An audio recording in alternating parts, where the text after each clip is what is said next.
स्वागत है मेरे दोस्तों। सबका मंगल चाहते हुए आपको कठोपनिषद में श्रवण करवाते हैं। आगे का मंत्र उच्चारण कर लेते हैं ईश्वर का नाम लेकर।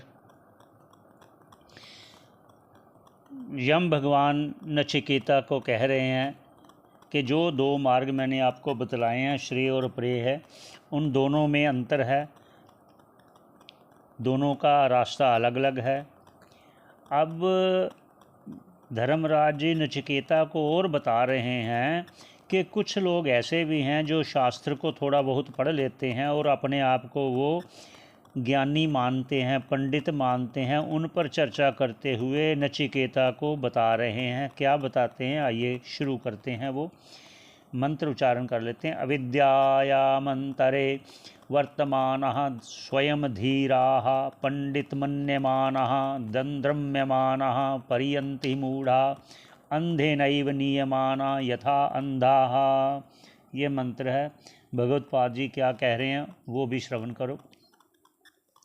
इसका अर्थ बताते हुए कह रहे हैं कि अविद्यायाम अंतरे वर्तमान, अर्थात वर्तमान में ऐसी जो समझते हैं कि हमने जो कुछ पढ़ा है वर्तमान में, अविद्यायाम मतलब जो ये काम है, कर्म है, ये सभी कुछ यही है इस संसार में। कामनाएं हैं, कामनाओं की इच्छा पूर्ति करने के लिए जो करना है। आगे क्या कहते हैं, स्वयं धीरा पंडितम मन्यमानः, अपने आप को वो शास्त्र में कुशल मानते हैं कि हमने बहुत ज्ञान प्राप्त कर लिया, बहुत शास्त्र पढ़ लिए, अपने आप को पंडित मानने लगते हैं।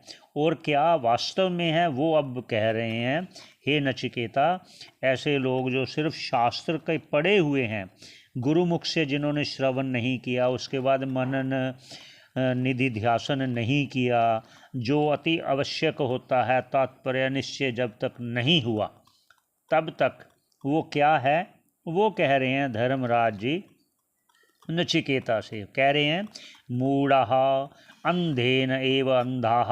मूढ़ा अर्थात अज्ञानी लोग जो है, अंधेन अंधे की तरह, एव अंधा अंधा, अंधे तो नहीं है लेकिन ना जानने कारण उनको अंधा कहा गया। जिस प्रकार एक अंधा नियमानः दूसरे अंधे को लेके जा रहा है, वो कहाँ जाएगा? एक अंधा, एक अर्थात एक अज्ञानी दूसरे अज्ञानी को कहाँ लेके जाएगा? क्योंकि जिस प्रकार एक अध्यापक अपने शिष्य को पढ़ाकर उसकी उन्नति के लिए उसको आगे की क्लास में लेके जाता है, तो जो अंधा है वो दूसरे अंधे को कहाँ लेके जाएगा? वो गड्ढे में गिरेगा। उसके कह रहे हैं मूढ़ा अंधेनैव अंधाः नियमानः दन्द्रम्यमानः पर्यन्ति ही। क्या कह रहे हैं, वे जो ऐसे मूर्ख हैं, जो अंधे हैं, वो अंधे के द्वारा अंधे को ही ले जाकर दुख को ही प्राप्त होते हैं, अर्थात गड्ढे में ही गिरते हैं, फिर उनके निकलने का कोई साधन नहीं होता। इसको समझाने के लिए भगवान श्री कृष्ण चंद्र महाराज भी अर्जुन को गीता में कह रहे हैं। क्या कह रहे हैं, आशा पाश शतैर्बद्धा काम क्रोध परायणः, मतलब कामनाओं में बंधा हुआ। कामनाएं कितनी होती हैं? हजारों कामनाएं होती हैं, और कामनाओं से और कामनाएं बढ़ती रहती हैं। इसलिए भगवान कृष्ण चंद्र जी महाराज कह रहे हैं आशा, आशा बनी रहती है, ये कामना मेरी पूरी हो जाएगी, अब ये हो जाएगी, ये हो जाएगी। ऐसे आशा रूपी पाश से शतैर, जो सैकड़ों ही उसकी कामनाएं हैं, ऐसे ही सैकड़ों उसके पास बन जाते हैं, उसको बंधन का कारण बन जाते हैं।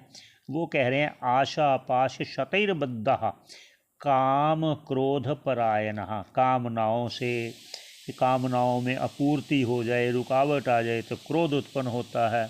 बस इसी चक्कर में वो बंधे रहते हैं, इसी चक्कर में बंधे रहते हैं। ये धर्मराज जी नचिकेता से कह रहे हैं, और आगे क्या कह रहे हैं उस पर चर्चा करते हैं। ये एक एक चीज़ को समझा रहे हैं नचिकेता को। आप ध्यान से श्रवण करोगे तो आपको लाभ अवश्य होगा। आप जितना श्रवण करेंगे उतना लाभ अवश्य होगा, अवश्य होगा, अवश्य होगा। ये शास्त्रों का भी कथन है, गुरुजनों का भी कथन है, भगवान भाष्यकार भी कह रहे हैं। और धर्मराज जी नचिकेता को इतना विस्तार से समझाने का अर्थात क्या है कि भाई इस संसार में जो लोग हैं उनके बुद्धि में ये बात जल्दी बैठने वाली नहीं है, इसलिए इतना विश्लेषण करते हुए बता रहे हैं। ये गुरु की करुणा ही दर्शा रही है। आगे चलते हैं, क्या कहते हैं, मंत्र उच्चारण कर लेते हैं। ईश्वर का नाम लेते रहना चाहिए। ना सांप्रायः प्रतिभाति बालम प्रमाद्यंतम वित्तमोहेन मूढ़म अयम लोको नास्ति पर इति मानि पुनः पुनर्वशमापद्यते में। ये अब उनका फल कह रहे हैं।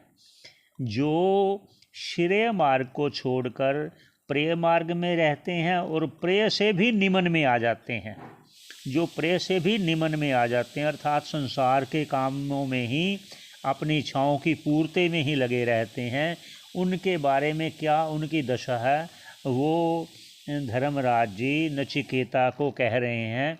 आप इस पर चर्चा करते हैं, क्या भाष्यकार जी, भगवान भाष्यकार कह रहे हैं।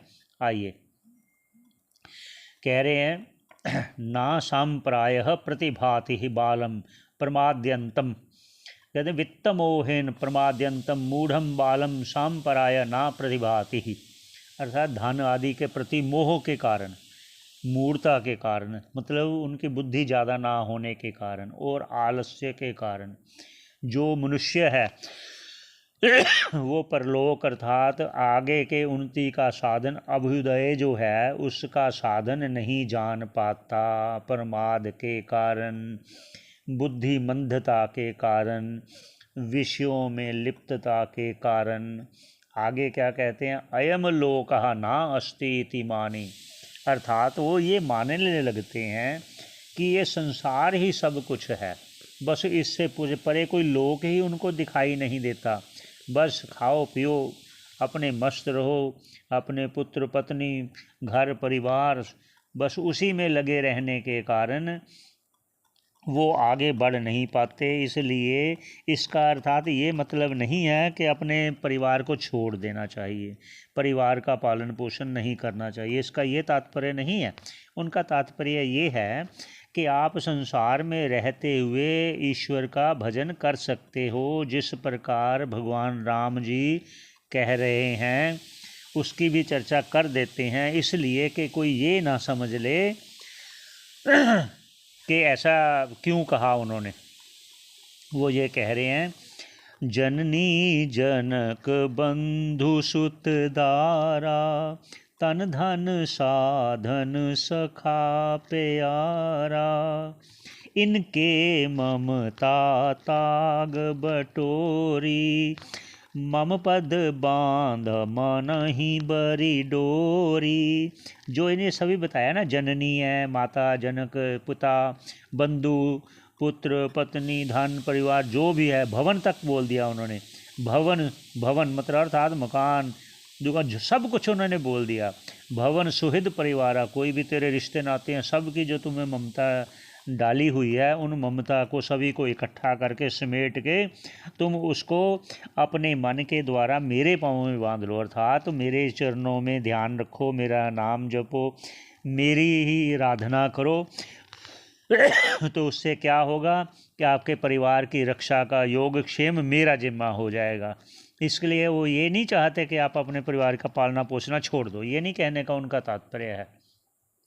वो जो ये कह रहे हैं कि सिर्फ यही कुछ है ऐसा मानना नहीं, इसलिए वो कह रहे हैं कि मेरे चरण में आ जाओ, आप सब काम करते रहो, सब काम करते ध्यान मुझ में लगाते रहो। किस प्रकार वो ऐसा शास्त्रों में चर्चा आई है, वो क्या आई है कि अपने सारे परिवार का काम करते हुए ईश्वर की ओर ध्यान लगा रहे, आप ईश्वर का चिंतन में ध्यान लगा रहे तो आपका कोई काम बिगड़ेगा नहीं। ईश्वर का चिंतन, ईश्वर के नाम का चिंतन, ईश्वर के गुणों का चिंतन, ईश्वर की जो अवतार में लिए हुए लीलाओं का चिंतन, ये सब करना चाहिए। अपने परिवार का पालन पोषण करते हुए, अपना कारोबार करते हुए ध्यान उधर ही रहे तो एक दिन कल्याण निश्चित है।